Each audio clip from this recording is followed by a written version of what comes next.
तुम्हाला माहिती आहे का एक गोष्ट, मिरॅकल हॅपन्स एव्हरी डे. आता मी असं का म्हणाले हे मी माझ्या एक्सपिरियन्सवरून तुम्हाला सांगते.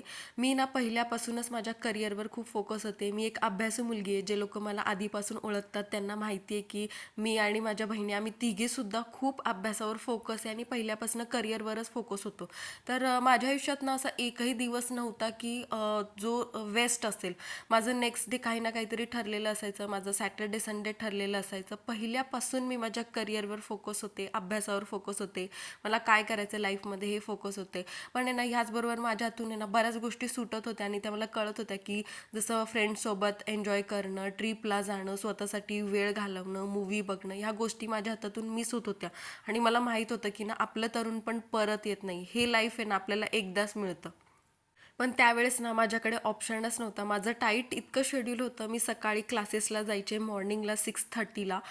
त्याच्यातून नंतर माझं ऑफिस होतं, त्याच्यानंतर माझं होमवर्क होता आणि घरी येऊन पुन्हा ते शेड्यूल परत दुसऱ्या दिवशी ऑफिस. आणि मी स्टार्टिंगला मी CFMमध्ये होते. सो तिथं पण GST ऑडिट असायचं, इन्कम टॅक्स रिटर्नची डेट असायची, GSTची डेट असायची, म्हणजे बरेचसे डेट असायची. सो सॅटर्डे संडे पण कधी कधी मला ऑफ मिळत नव्हता. माझ्या आयुष्यात असा एकही दिवस माझ्यासाठी मोकळा नव्हता की मी तो एन्जॉय करेल. पण अचानक एक दिवस काय झालं, अनाऊन्समेंट झाली की 21 डेजचं लॉकडाऊन पडलं कोरोनामुळे. आणि 21 डेज मला मिळाले माझ्या आयुष्यात. इतका छान आनंद मिळाला, मी तुम्हाला सांगते. ते 21 दिवस मी इतके चांगले जगले. आणि मला असं रिअलाईज झालं की हो, खूप काही गोष्टी आपल्याला करण्यासारख्या आहेत, आपण त्या करू शकतो. आपल्याला इकडे सुद्धा इंटरेस्ट आहे.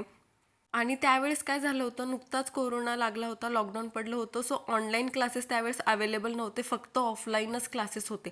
त्याच्यामुळे माझ्याकडे बराच वेळ होता आणि टाईमपास सुरू होता पूर्ण 21 दिवसाचा.